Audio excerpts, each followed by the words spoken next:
O mercado financeiro elevou a estimativa de inflação para este ano, passando de 5,65% para 5,68%. A pesquisa foi feita com mais de 100 instituições financeiras na última semana e os dados constam no relatório Focus, divulgado hoje pelo Banco Central. Com isso, a expectativa para 2025 fica cada vez mais distante do teto da meta, que é de 4,5%. Para analisar esse cenário financeiro, a gente faz conexão com o economista Igor Lucena. Igor, boa tarde, seja sempre muito bem-vindo à Conexão.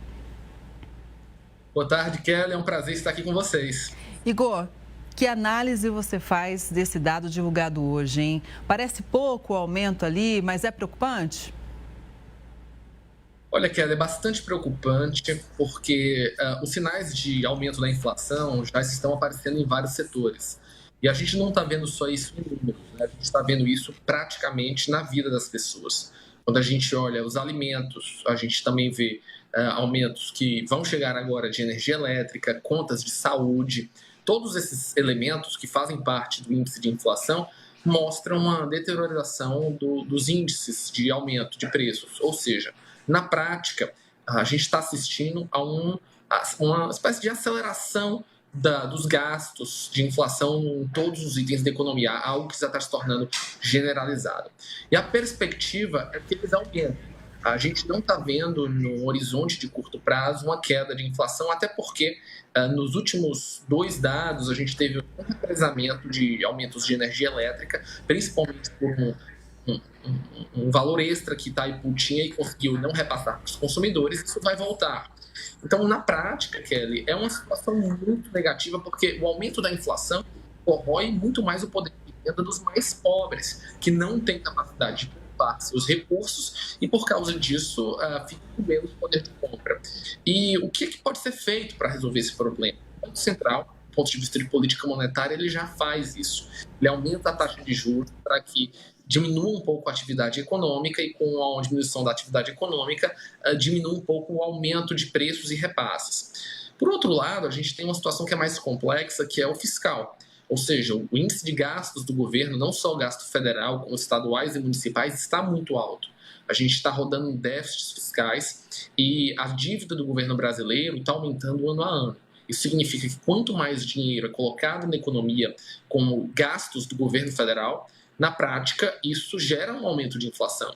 Isso pode até parecer que aumenta a renda das pessoas de alguma maneira, mas quando isso não é feito por meio da produtividade, ou seja, as pessoas produzirem mais no seu trabalho, quando é basicamente uma transferência de renda unilateral, que é o caso que a gente está vendo em diversos setores da economia, seja com precatórios ou com aumento de assistências sociais ou qualquer outro tipo de aumento de gastos públicos com reajuste de salários inativos, isso termina virando inflação, porque o poder de compra começa a ser corroído.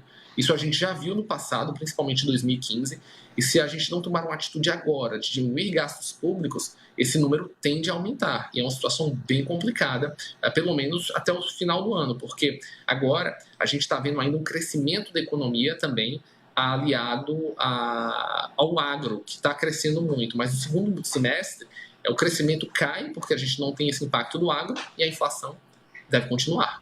Pois é, agora sobre essa questão dos gastos, realmente é um desafio para o país, né? Claro que tem que ter o apoio de todo mundo, tanto do governo quanto do Congresso também. A gente tem que aqui colocar sempre também essa pontuação, né? Não adianta o governo só querer gastar também e o Congresso querer emendas parlamentares, né? Sem limites. Então a gente tem que seguir acompanhando de olho. Agora, Igor, em relação à taxa de juros, né? É um remédio amargo, né? A taxa já está alta. Você acha que deve aumentar ainda mais nesse cenário todo? Porque freia a economia, freia os gastos, mas é um remédio muito amargo que, claro, impacta principalmente os mais pobres também. Kelly, é extremamente amargo e, como você disse, não é só o governo federal, né? O governo federal, o parlamento, o judiciário, todos têm que ter a consciência, e o Brasil ainda não tem, que a gente não tem dinheiro infinito, né? Então, todo mundo tem que apertar o cinto, como as pessoas físicas fazem também, né? Um outro ponto, e aí você falou muito certo, Kelly, é em questão da taxa de juros. A taxa de juros deve voltar a subir. A gente deve assistir pelo menos mais dois aumentos de taxa de juros já garantidos. Esses aumentos podem ser entre 75 pontos percentuais ou até 1%. Isso colocaria o Brasil podendo chegar até o final do ano acima dos 15%, que é uma taxa muito, muito alta. Isso realmente freia, principalmente construção civil, freia venda de carros, freia financiamentos até mesmo de produtos de linha branca, que muitas vezes são parcelados naquelas operações de crediário. Então, as pessoas que precisam de crédito para basicamente sobreviver e comprar produtos do seu dia a dia vão ser os mais impactados. Então, apesar do Brasil estar crescendo, e a gente viu o crescimento de 2% em 2024, podendo chegar a 3%, esse crescimento ele não chega na ponta das pessoas se o poder de compra das pessoas não aumenta. Então, é um crescimento que ele fica muito mais em números do que na realidade.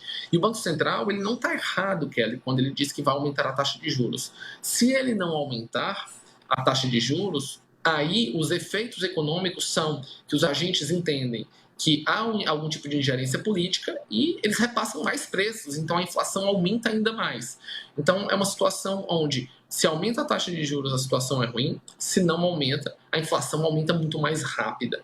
Então é uma situação que a gente já viu recentemente. Mas o grande ponto, Kelly, é que isso é fácil de ser resolvido. Não é uma coisa tão absurda. Se nós tivermos os governos federais, estaduais e municipais, o judiciário e os legislativos de fato começarem a cortar gastos e fazerem as análises de programas que não estão dando certo, aí sim a inflação começa a baixar e o Banco Central cai juros. A gente viu isso acontecendo em 2016.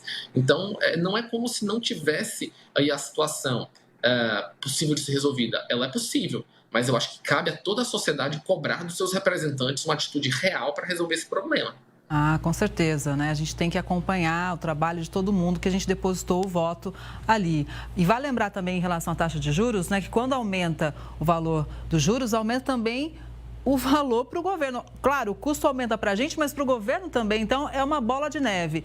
Igor, está chegando uma outra notícia. Olha só, o vice-presidente e ministro da Indústria, Geraldo Alckmin, afirmou que as medidas do governo federal para baratear os preços dos alimentos não vão ter efeitos imediatos nas prateleiras dos supermercados. Alckmin também reforça o pedido aos estados para que garantam a isenção do imposto de circulação de mercadorias e serviços sobre a cesta básica. Igor, aí fica um impasse, né, entre o governo federal e os estados também, que não querem abrir mão da receita. Kelly, mas nesse caso eu acho que eu tenho que ficar aí um pouco do lado dos estados, não pela questão da receita. A receita é importante para os estados, o ICMS, até porque os estados eles não conseguem se financiar com dívida pública. Mas a gente já viu isso no passado, retirar o ICMS temporariamente desses produtos não vai resolver o problema. O sistema de ICMS no Brasil é extremamente confuso, ele tem o elemento da substituição tributária, muitos dos produtos que já estão na prateleiras não serviriam como exemplo, porque eles já pagaram o ICMS adiantado. Então, na prática, diminuir os impostos, que é apenas um componente do aumento de preços dos alimentos, não vai resolver. Na prática, a única coisa que vai resolver o preço dos alimentos é a entre-safra. É a partir do momento que essa safra agora vai ser colhida, a gente já está vendo até em alguns estados, uma diminuição no preço de carne bovina, carne de frango. Legumes e frutas devem começar a cair. Então, eu acho que o governo federal avança muito em uma situação de tentar diminuir de imediato, mas o que está impactando muito os alimentos é a questão de oferta e demanda. Até porque a safra, por mais que tenha sido grande, foi menor que a do ano passado e a demanda no Brasil aumentou. Então, não vejo que essa diminuição do ICMS de fato vai resolver o problema e não vai chegar na ponta de uma maneira muito rápida. Acho que o consumidor só vai ver diminuição de preços de alimentos a partir do final aí de abril, maio, junho, que aí é quando a gente vai ver de fato uma queda nos alimentos, porque a produção nova chega na mesa do consumidor. Igor, vamos seguir de olho sempre acompanhando. Agora, é o seguinte, tem uma coisa que ninguém escapa, é o leão. O leão é complicado, ele é nervoso e está cada vez mais tecnológico, cruzando os dados. Porque, olha só, nessa semana a Receita Federal vai divulgar as regras do Imposto de Renda 2025. A divulgação deve acontecer na quarta-feira. O prazo de envio da declaração do IR deve acontecer de 17 de março até 30 de maio. Vale lembrar que quem perde o prazo está sujeito a pagar multa. Neste ano, devem ser obrigados a fazer a declaração quem recebeu mais de R$ 33.704 em 2024. E aí, realmente, cada vez mais, né, como eu disse há pouco, né, Igor, com a tecnologia avançando, fica cada vez mais difícil escapar dos dados, né? Ou seja, o contribuinte tem que fazer o seu papel e entregar os dados direitinho. Totalmente, Kelly. Se tem uma coisa no Brasil que funciona direito, duas coisas: é o Banco Central, a gente tem o Pix e todas as outras tecnologias, e a Receita. A Receita hoje consegue ter informações muito precisas de quanto você ganhou, se você for funcionário público, claro, ou se você tem rendimentos diretos dentro de empresas legalizadas, você teve gastos com educação, gastos dedutíveis com cirurgias. Todas essas informações hoje já geram o que a Receita chama de informação pré-preenchida. Então, você bota lá o seu CPF dentro do seu computador e ele já dá quase todos os seus dados. Algumas informações que são aí suscetíveis a erros e podem fazer com que a pessoa vá para a malha fina são quando você tem aluguéis, quando você tem, às vezes, hoje em dia com os bancos digitais, contas em dólar ou em euro, mesmo que sejam valores pequenos, hoje ainda está sendo difícil de fazer esse rastreio. As pessoas também que têm criptoativos. Tudo com isso, com o tempo, vai ficar bem mais difícil de ser escondido ou até mesmo esquecido. Mas a grande maioria, acho que se a gente pegar aí 80% ou mais dos brasileiros que têm produtos e serviços financeiros ou têm suas receitas declaradas pelos seus empregadores ou até mesmo na sua empresa, já recebem um sistema pré-preenchido. Então, isso facilita muito. E lembrando que o imposto de renda é fundamental agora com novas notícias, né? A gente está vendo que as pessoas que ficarem com seu CPF inativo, ou seja, não declararem imposto de renda durante, se eu não me engano, são 3 anos, e não fizerem prestações, podem ter o seu CPF inativado, e com a inativação do CPF, até mesmo o Pix poderá ficar sem funcionar. Então, cada dia é mais importante que a gente tenha a ciência de declarar os nossos impostos da maneira correta. Igor, muito obrigada. Sempre para a gente é importante contar com a sua análise. Uma boa tarde para você. Até a próxima. Muito obrigado, Kelly. Uma boa tarde a todos. Obrigada mais uma vez.